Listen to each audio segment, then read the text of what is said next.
Hello, I'm Al. Welcome back to Al's Vinyl Collection. Today I'm going to be carrying on with my Bright Eyes discography listen through, and as you know, we are currently listening to the album, a collection of songs written and recorded in 1995 to 1997.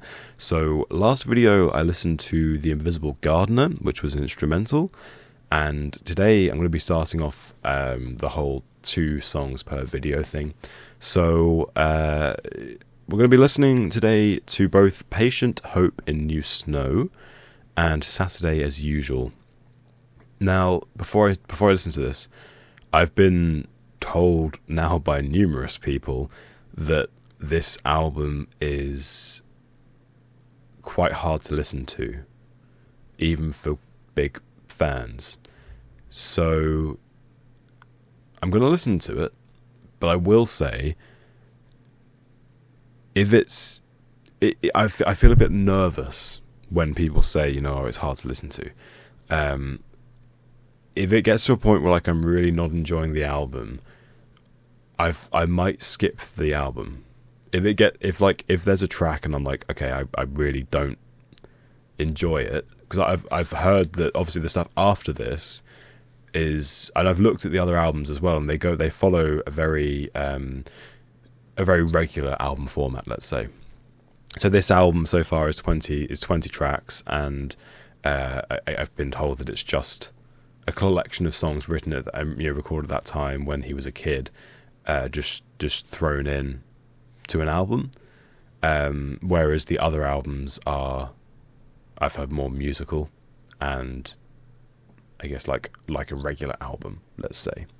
So like I said, if I'm not enjoying this, then I will probably skip the album and go to their first, let's say not the first proper, because this is their first release, but the first musical album, I suppose. The first album that isn't this, which is Letting Off the Happiness. The first album which isn't a compilation, let's say. But yeah, the first song is Patient Hope in New Snow. Alright.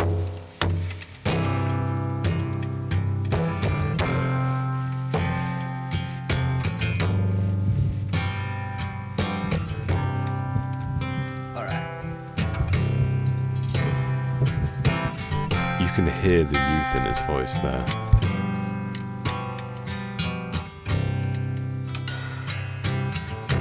The heat comes in distant shifts to fill up my room. It spills out of these ancient vents to meet the new cold. I lay in my twisted sheets and stare out at the snow. I'm thinking of the next few months, my cold and lifeless eyes. No, I've never felt so separate.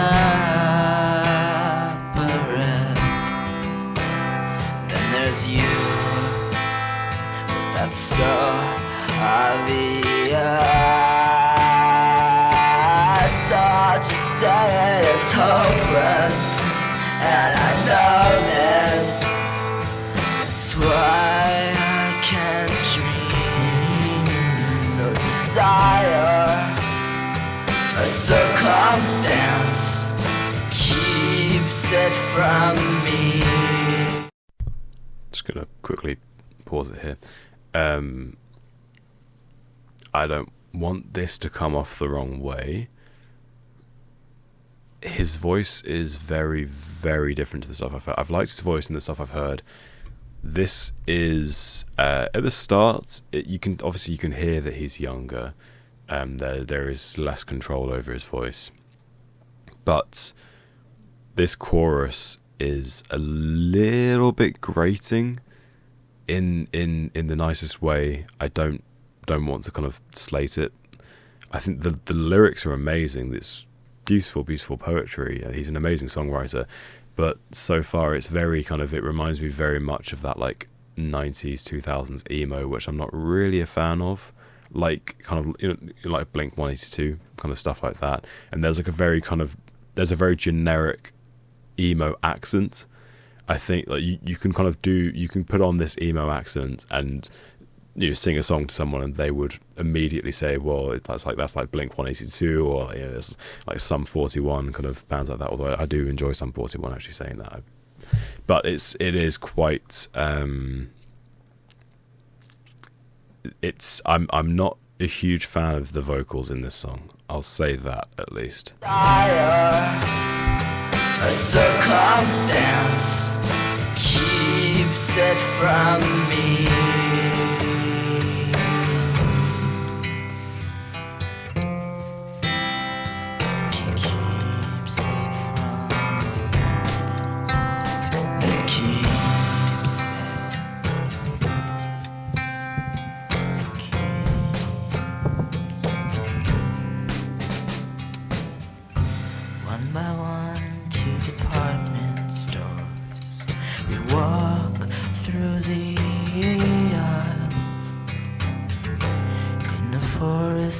Designer clothes, you touch me and smile. No, for a moment, could want nothing. Your bright eyes burn through my exploding heart.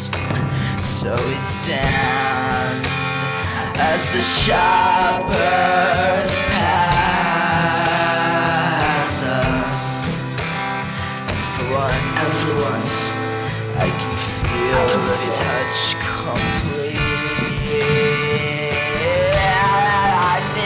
I need to just be near you, fill these empty eyes. You start turning as resistance pulls you from my cold and boring life. Will make it easy that time pass as devotion dies. The list goes on and on. The difference is I'm making, and I'm waiting for the times to cure that fear.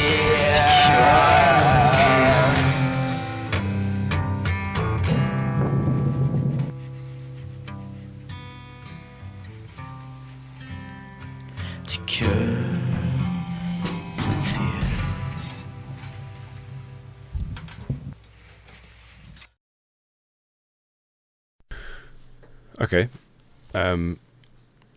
Dare I say this is the first song I didn't enjoy. I don't want to. You know what? I was going to say, I feel bad saying I don't enjoy something because I like to keep an open mind, but that was, especially the ending of that song, kind of grated on me a little bit. His voice wasn't very. It wasn't very nice to listen to. It was very whiny, I think. That, like, in that, is like this accent, it felt almost forced. His voice, it doesn't sound anything like his voice that I've heard in any of the other songs, but it didn't. That didn't do it for me. It sounded very dated. I like the dated sound. I like the kind of, you know, like I said, like in the last video, I like the whole portable 4-track. You know, I like the cassette sound. I think it's cool. I think it's nice to hear that, but I think I can see where people are coming from when they say that this album would be quite hard to listen to. It's not okay. It's not really something that I would listen to. I wouldn't listen to that song again, I don't think, to be honest. But yeah, we'll see. So moving straight on, this is Saturday as usual. I'm kind of hoping for a little bit of a different vibe here. Virginia's almost sleeping. The night is getting older. Static on the TV. She's lying on the sofa. Cats crawl over her.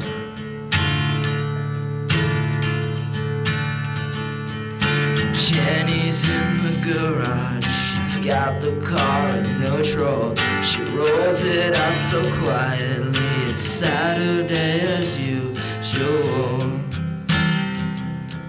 It always is. Me, I'm in my bedroom, drawing in my notebook, 'cause my hand thinks I'm an artist, but my heart knows I'm a poet. It's just words they mean. So loud to me, so loud to me, so loud to me, so loud to me, so loud to me, so loud to me,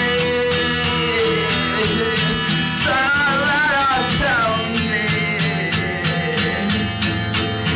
I can't seem to do something more from everyone above. My daddy's in the backyard, his hands are getting dirty, and mom is in the kitchen, and her cake says that I'm 13. Hold on. Is he 13? Sorry, I just muted my... Is he 13 when he's singing this?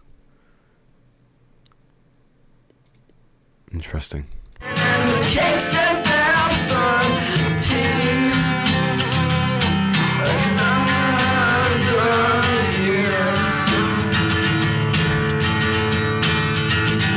I brought her into college to become a doctor, and if he studies hard enough, he'll end up just like mine. Waits her life.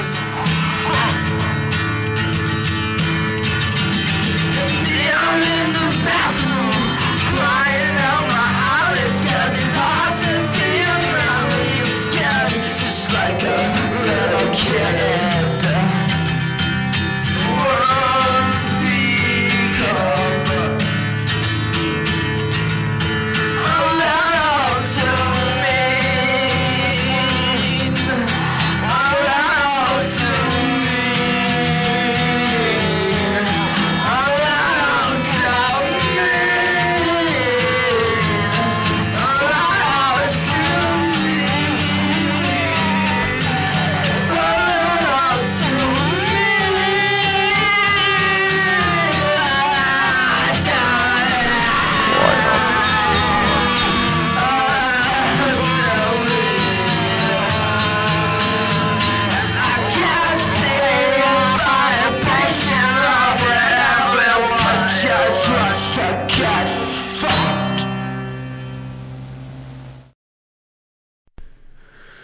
Yeah, I know Crix, I know you said this is your horror song that you enjoy a lot, something that's very close to you.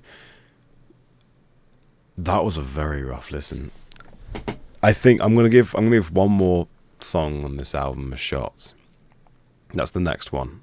I'll do 3 just to see if they all go on like this. I think I might have to skip the album again. Like the lyrics were great. The lyrics across both those songs, but across Patient Hope and New Snow. Sorry.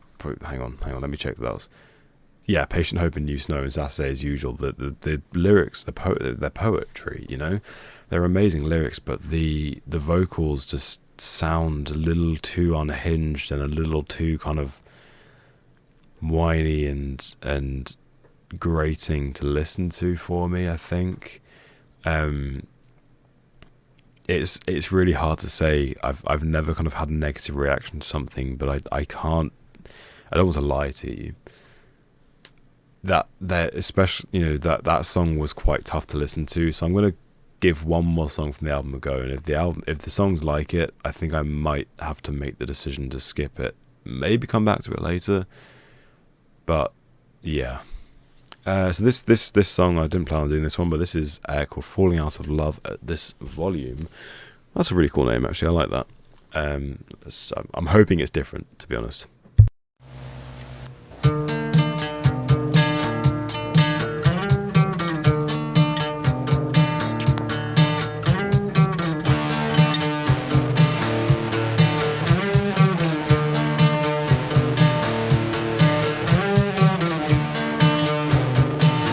I like the vibe of this instrumental a lot more. There's a lot more musically going on. Tell me what you wanted to hear. Let me do the right thing. Let me do the wrong thing. If it's ever this clear, I'll only say it once. Just let me turn the amps way up so you can hear nothing. And if I die tonight, then I guess I die tonight. Let me go.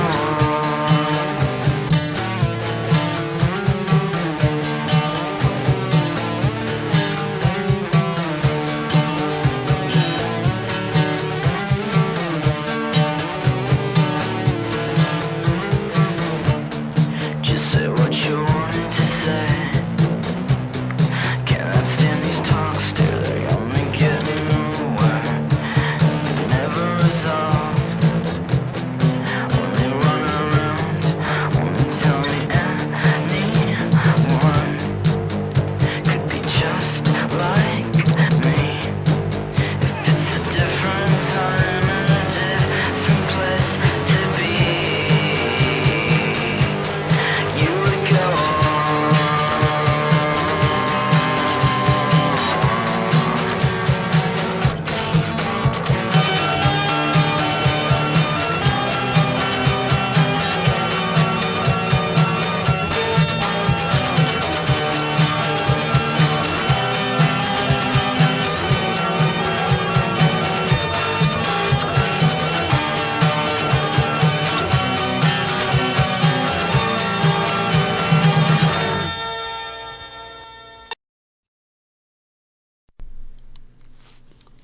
Okay. That song I enjoyed more. There was more. The vocals were nicer to listen to. The vocals, that song felt more produced though. I feel like it would be nice to know which of these songs were recorded in which year. I probably could find out by Googling it, to be honest. The first two tracks sounded very kind of, in your parents' basement kind of thing, but that still felt 4-track, but that felt more polished. There was a lot more going on musically. It was quite pleasant to listen to, actually. I liked everything that was going on, to be honest. I liked the melodies. I liked the guitar coming. I liked the kind of the step sequenced drum machine. That loop was really cool. And then to have the electric guitar coming in, I thought was nice. And then that synth at the end coming in was nice. But let me just look at the album.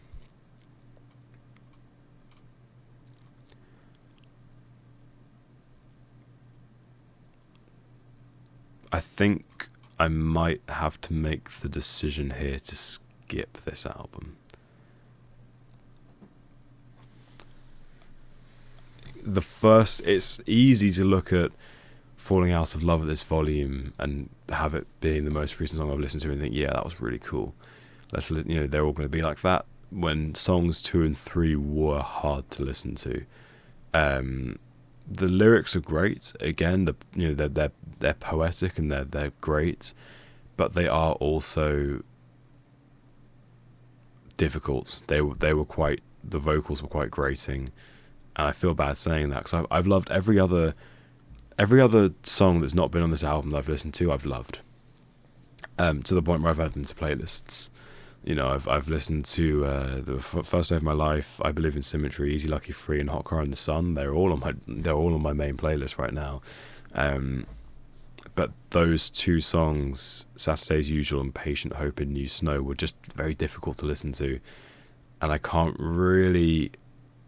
I don't really enjoy the idea of sitting through another kind of 16 tracks that would possibly be all like that.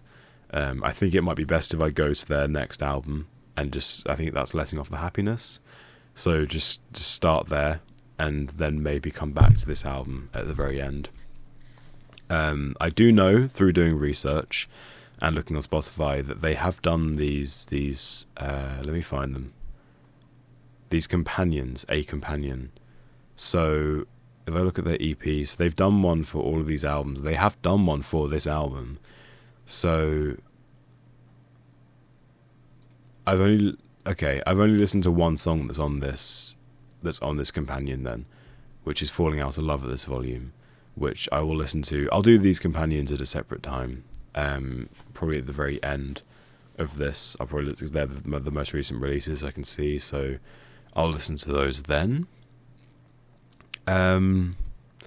Yeah, I think the next Bright Eyes video will be a Letting Off the Happiness first track, which I'm just looking at Spotify now. I'm trying to find it just so I can see. Okay, so there's only 10 tracks there. Okay, cool. Again, some of these tracks do look a little bit emo. I'm worried. I'm worried that these first few albums will be a little hard to listen to, but we'll see. I know Fevers and Mirrors is a bit of a cult classic. Again, I've done little bits of research here and there, and I know I've seen a few people mention Lifted as well. I like the song names. I'm looking at these on Spotify. I like the song titles. It seems to be that after Letting Off the Happiness, the song titles kind of level out a bit. I mean, I'm looking at Letting Off the Happiness right now, and there are some interesting song titles, but then everything else seems to be quite normal after that. But yeah. So the next song I listen to will be If Winter Ends on Letting Off the Happiness. I apologise if you're a big Bright Eyes fan and you like this album and this hasn't been what you hoped for. I feel bad in a way, kind of when people, if I say that I don't like something, because I feel like people watch these because they love the music and they want to see someone love it, and it's probably not great to see someone say, "Oh yeah, I don't like that." I know if I introduce someone to a band, if I play like some AC/DC or something, and someone says, "Oh yeah, that sucks," I feel a bit like, okay, screw you then, But music's subjective, I guess. But yeah, thank you for checking this out. I hope this hasn't been a disappointment. I'll see you for the next Bright Eyes one, which will be If Winter Ends, which will be soon. So have a great rest of your day.